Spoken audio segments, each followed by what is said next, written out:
हाय दोस्तों, मैं Manohar Thakur sure success YouTube channel में आपका स्वागत करता हूं।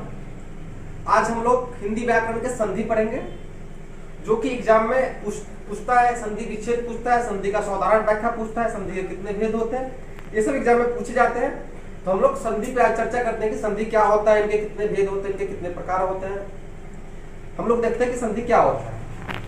संधि दो या दो से अधिक वर्ण के मेल से जो विकार उत्पन्न होता है उसे संधि कहते हैं। पहले बात, संधि का मतलब क्या होता है? संधि का मतलब होता है, संधि मतलब मेल या मिलन या संगम, जो दो वर्णों के मेल से जो विकार उत्पन्न होता है या जुड़ाव होता है उसे हम संधि कहते हैं। इसका डिफिनेशन संधि क्या होता है? दो या दो से अधिक वर्णों के मेल से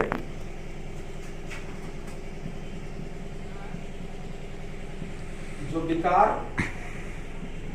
उत्पन्न होता है उसे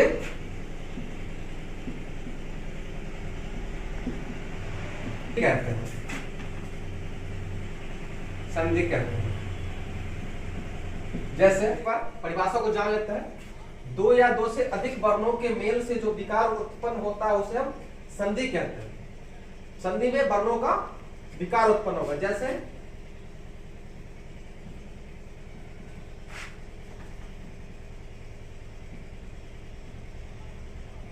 विद्यार्थी, इसका संधि विच्छेद होगा विद्या जोड़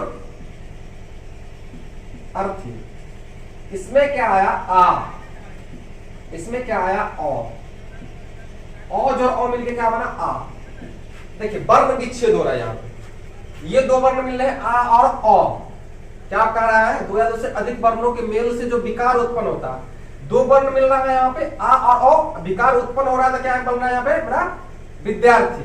विद्या जोड़ अर्थी, इसका भी एक न एक शब्द निकल रहा, अर्थ निकल रहा। विद्या मतलब क्या होता है? ज्ञान। अर्थी मतलब जो इसको भार उठाता है, जो इसका पालन करता है। ये मेरा एग्जाम्पल हो गया।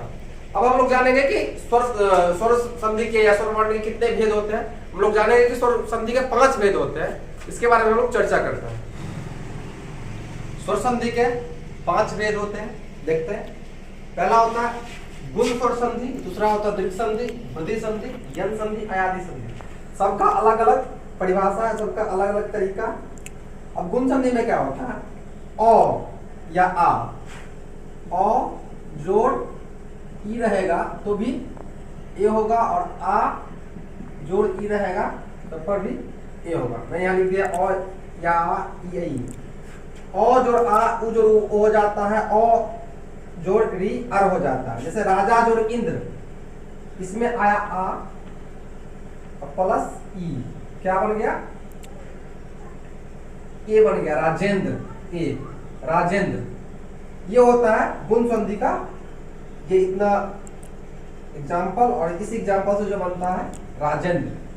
दीर्घ संधि, दीर्घ मतलब पता चलता है, दीर्घ मतलब बड़ा, गुण से थोड़ा बड़ा। आ जोड़ आ बनता है, औ जोड़ ओ भी आ बनता है, और आ जोड़ आ भी आ बनता है। अब औ के तुलना आ बड़ा है। दीर्घ संधि में क्या होता है? गिरी जोड़ इस, ई जोड़ ई, यहाँ पे ई जोड़ ई बनेगा। शिव जोड़ आले, औ जोड़ आ, शिवालय। गिरी जोड़ इस, ई जोड़ ई बन के ई बना, और औ जोड़ आ मिलके शिवा बना, शिवालय। वृद्धि संधि में होता है ओ प्लस ए इक्वल टू ए हो जाता, आ प्लस ए इक्वल टू ए हो जाता, ओ जोड़ ओ इक्वल टू ओ होता। सदा जोड़ एव, आ जोड़ ए, क्या बन गया? सदैव। ए बन गया। उसका जाता है एक जोड़ एक, एकैक। औ जोड़ ए, एकैक बन गया। अब यन संधि में इसी प्रकार होता है। ई जोड़ ओ य हो जाता है, उ जोड़ ओ व हो जाता है, उ जोड़ आ वो हो जाता है। जैसे प्रत्येक, ई जोड़ अ, ए बन गया व्याख्या, बी जोड़ आ व्याख्या बन गया, व बन गया और जो ऊ जो ओ वह बन जाता है वाक्य। अयादी संधि, अयादी संधि में ओ जो ए ये बनता है, अय बनता है। जैसे पावन, पो जो अन, अय बन गया पावन। नायिका, नो जो इका, नायिका। अब हम लोग चलते हैं, ये स्वर संधि का 5 भेद था, गुण संधि, दीर्घ संधि, वृद्धि संधि, यन संधि, अयादी संधि। अब स्वर संधि को हम पहचानेंगे कैसे कि स्वर संधि क्या हो, कैसे होता है।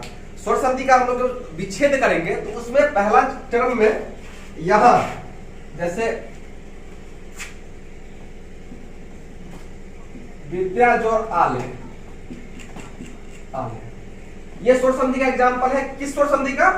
दीर्घ स्वर संधि का, क्योंकि आज और आ बन के आ बनता। हम लोग देख लेंगे पहला टर्म में क्या है, आ है, दूसरा टर्म में भी आ है, तो क्या बना? विद्यालय,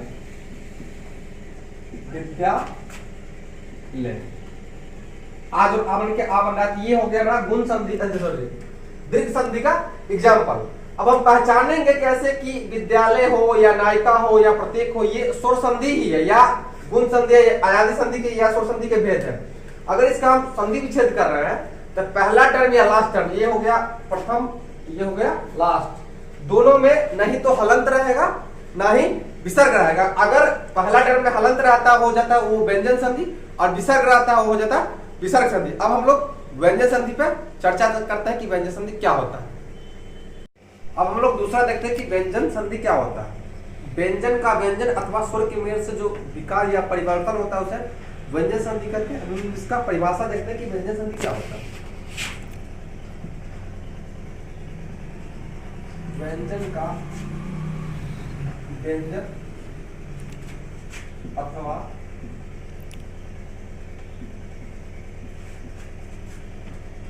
स्वर के मेल से जो परिवर्तन होता है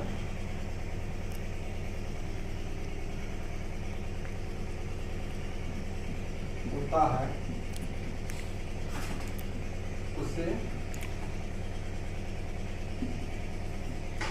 व्यंजन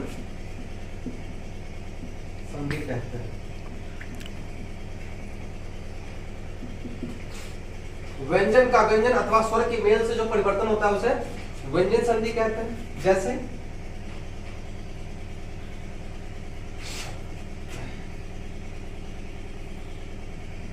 उच्चारण, इसमें क्या है, चौचौ संयुक्त है, यही ध्यान रखना है। इसका हो जाएगा तो महलंत उत जो चारण, दूसरा है उज्ज्वल, इसका हो जाएगा उत्तजोर ज्वल। अब क्या है, जहां जोजो संयुक्त या चौचौ संयुक्त या कोई भी ऐसा संयुक्त बढ़ रहा है वो संयुक्त हटके हलंत में बढ़ जाता है, तो हलंत में या पो हलंत में या मो हलंत में। अब देखेंगे जैसे उच्चारण उत्तजोर चारण हुआ तो व्यंजन संधि या स्वर संधि या विसर्ग संधि, इसको हम पहचानेंगे कैसे? स्वर संधि का तो सिंपल फंडा है कि स्वर संधि में पहला टर्म या लास्ट टर्म में ना हलंत रहेगा ना ही विसर्ग रहेगा, तो स्वर संधि हो जाएगा। मगर व्यंजन संधि में क्या होता है कि जब हम उसका संधि विच्छेद करते हैं तो पहला टर्म में हलंत रहेगा ही रहेगा, तब वो व्यंजन संधि हो जाता है। और विसर्ग संधि का जब हम संधि विच्छेद करते हैं तो उसमें विसर्ग रहता है। तो हम लोग स्वर संधि जान लिए, व्यंजन संधि जान लिए, स्वर के कितने भेद होते हैं? 5 भेद होते हैं। 5 भेद का एग्जांपल जानिए कैसे कैसे वो बनता है। व्यंजन संधि के बारे में जानिए। अब मेरा लास्ट है विसर्ग संधि। विसर्ग संधि के बारे में हम लोग पढ़ते हैं। विसर्ग संधि के बारे में हम लोग जानते हैं कि विसर्ग संधि क्या होता है। विसर्ग के साथ स्वर या व्यंजन के मेल से जो विकार उत्पन्न होता है या परिवर्तन होता है उसे हम विसर्ग संधि कहते हैं। इसका हम परिभाषा देखते हैं।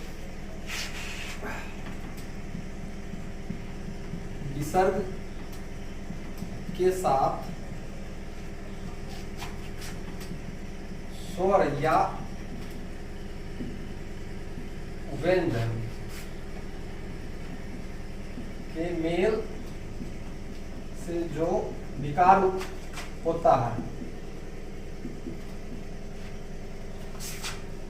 होता है, उसे विसर्ग संधि कहते हैं।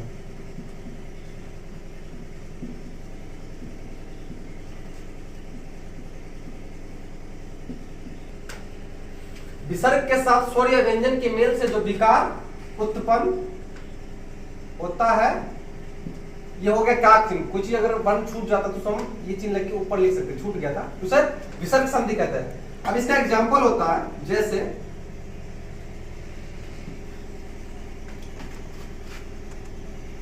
सरोज, मनोहर। सरोज का होगा सरह जोर जौ, मनोहर का होगा मनह जोर हर। इसके बहुत सारे एग्जाम्पल है, मगर जानना है कि अगर इस पहला टर्म में मेरा विसर्ग आ गया तो ये हो जाएगा विसर्ग संधि। विसर्ग संधि इसका मतलब आप लोग समझ लीजिए, दो एक कुछ चीज होते हैं ऐसे जो चिन्ह हम लोग को पता नहीं होता। एक चिन्ह होता है ये, एक होता है ये होता है लाघव चिन्ह। लाघव चिन्ह, ये होता है काक चिन्ह। थोड़ा हम लोग संधि से हट के बात कर रहे थे। लाघव चिन्ह का मतलब क्या होता है, जैसे हम लोग मुजफ्फरपुर लिखते थे, मुझ दे के जीरो दे देते हैं, प्रोप्राइटर को प्रो दे के जीरो दे देते हैं। इसका मतलब होता है ये एक ऐसा चिन्ह है जो आगे की चीज को बताता है, यह होता है लाघव चिन्ह। और काक चिन्ह का मतलब होता है कोई भी हम सेंटेंस लिख रहे हैं या पूरा लाइन लिख रहे हैं, कोई चीज छूट जाता है, एक है अरे या को छूट गया तो हम एरो देके उसको हम ऊपर लिख सकते हैं, इसको हम काक चिन्ह कहते हैं। छोड़िए वो तो बात की बात है। तो ये हम लोग विसर्ग संधि जान गए। अब हम तीनों संधि पर चर्चा कर लेते हैं कि तीनों संधि को कैसे पहचाने। स्वर संधि में ना हलंत होगा ना विसर्ग होगा। व्यंजन संधि में सिर्फ हलंत होगा, पहला टर्म में, दूसरा टर्म में विसर्ग भी हो सकता है। विसर्ग संधि में विसर्ग होगा। इसके बहुत सारे एग्जाम्पल है तीनों का, मैं कुछ एग्जाम्पल पे चर्चा भी कर लेता हूँ कि इसका संधि विच्छेद कैसे करेंगे और संधि विच्छेद कैसे कैसे होता है। अब हम लोग कुछ एग्जाम्पल देख लेते हैं। एग्जाम्पल है उसमें हम लोग चर्चा करते हैं। एग्जाम्पल उसका संधि विच्छेद कर लेंगे और उसका संधि समझ लेंगे कि कैसे कैसे होता है। पहला है देवासुर, दूसरा है कोणार्क, एक स्वागत, अहंकार, उल्लास, उद्धार। अब देवासुर का क्या होता है संधि विच्छेद, देव जोर असुर,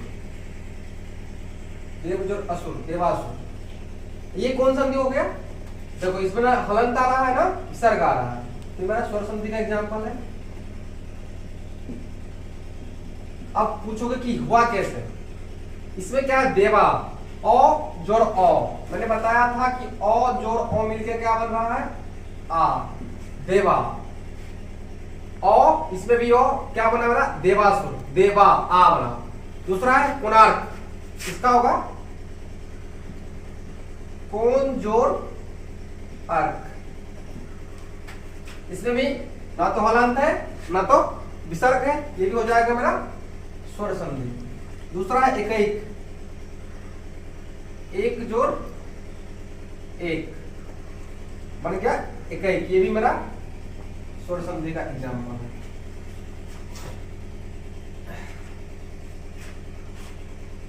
होगा ना।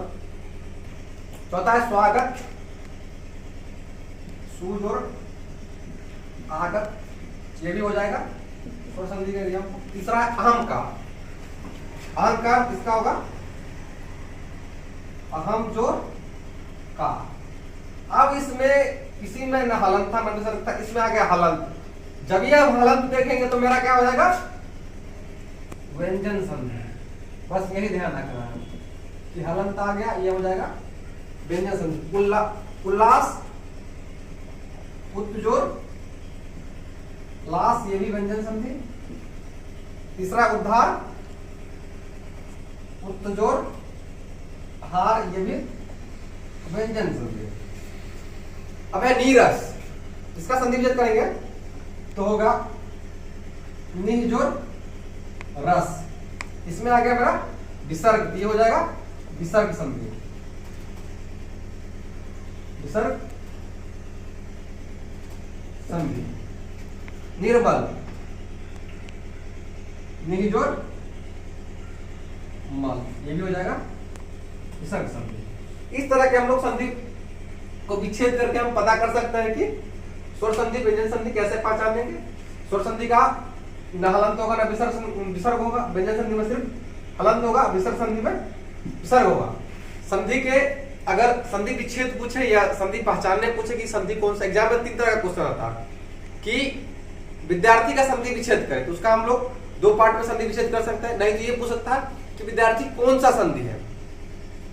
नहीं तो 12 या 10 में 5 नंबर के पूछते हैं कि संधि का साधारण व्याख्या करें। तो साधारण व्याख्या में क्या क्या करना पड़ेगा, पहले तो हमको संधि का परिभाषा लिखेंगे, उसके बाद संधि के कितने भेद होते हैं, संधि के मुख्यतः 3 भेद होते हैं, उसके बाद स्वर संधि के मुख्यतः 5 भेद होते हैं। सबका हम लोग डिफिनेशन परिभाषा लिखेंगे और 1-2 एग्जाम्पल देके खत्म कर देंगे, तो उसका वो साधारण व्याख्या हो जाएगा।